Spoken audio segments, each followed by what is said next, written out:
the Sons of Antiquity present The Hot Take Show. Today's episode, Monkeypox. Hello everyone, welcome back to The Hot Take Show. I'm your host Dan, and I'm joined in the studio once again by my co-host Evan. How's it going? After taking a much needed island vacation and filming our big budget action movie, it's actually really nice to be back in the studio. It is, and the timing worked out perfectly. There's a deadly new disease going around. Oh no, you don't mean.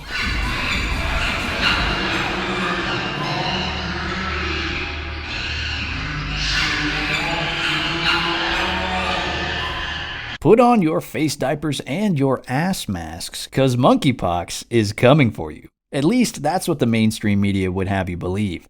Let's take a look at this recent New York Times article about the spread of the disease, which to me is the perfect example of a clown world in action. According to the New York Times, there are more than 6,300 known cases of monkeypox in the US as of August of 2022, almost entirely among gay and bisexual men. New York, California, Illinois, and some cities have declared states of emergency following the World Health Organization's own declaration of a global emergency. Sure, Dan. Gee, I wonder why those states are the first ones to declare emergencies. It's just another example of how the media has to keep us in fear continuously. There always has to be something. If it's not a mass shooting, if it's not Trump, it's going to have to be, Yeah, you always got to find something new to make people scared and keep them in line.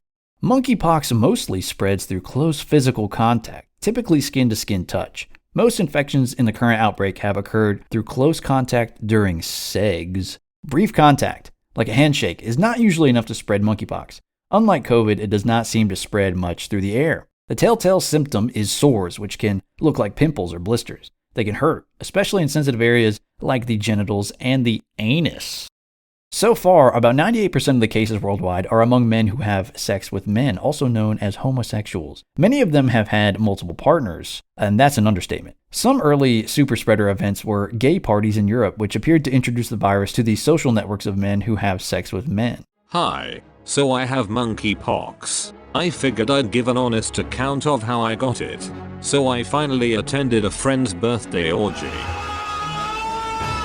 These New York Times writers and the mainstream media will do anything to not identify them as LGBT. They don't want to do that. They just want to call them the men who have sex with men, so they don't have to bring in that whole alphabets, because then that brings in connotations. That makes people think, oh my.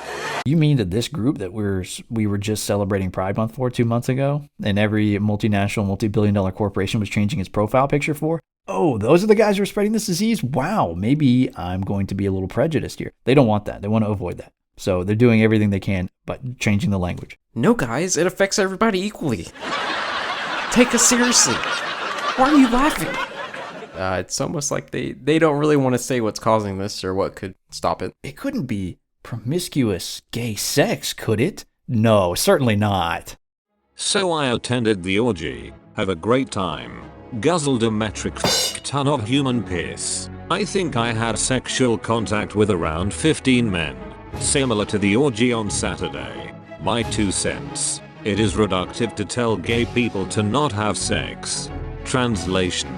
Don't ask me to not have unprotected sex and drink the piss of 30 random gay men every week without expecting to get a weird disease.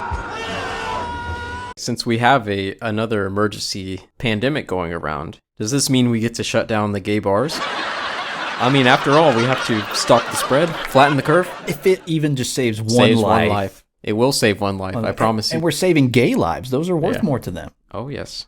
To lower their risk, gay and bisexual men can try to make sure their male sexual partners do not have monkeypox, watching out for sores. They can temporarily reduce their number of sexual partners from 1,000 to just a few, or avoid riskier activities such as anonymous sex and sex parties. Sure, Dan. In response to all of this insanity over the monkeypox, the Biden administration has named a national monkeypox response coordinator to make sure that everything runs smoothly and vaccines are distributed, things like that. Here's a picture of him. So yeah, it's safe to say that they're going to make sure that this virus stops in its tracks. Sure, Jan. You serious? Actually, the powers that be have been too busy trying to rename the disease over fears of racism to do anything useful. This, of course, prompted America's favorite television host to hold a vote on a new name. Monkeypox is about the coolest name ever for a disease, but they are changing the name because racism or something. So we had a vote. There was no ballot harvesting. You can trust our counting. And the new name for monkeypox is now officially, and we're declaring it, Schlong COVID. Schlong COVID. Now, some say monkeypox, the term and the disease, is it can be portrayed in a homophobic way. I would say nature is quite homophobic sometimes.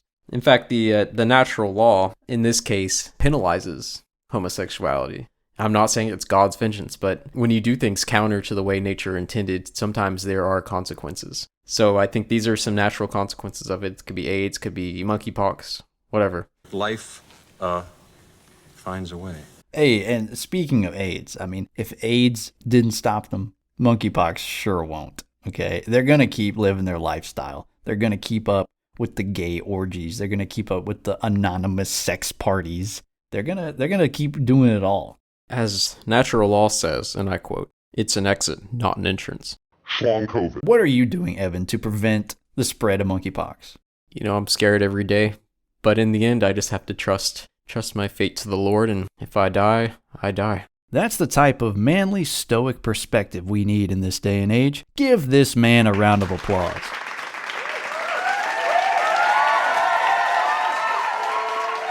For those of you out there who may be at risk, we at the Sons of Antiquity podcast encourage you to stay safe, take the necessary precautions, and do your part to prevent the spread of this disease.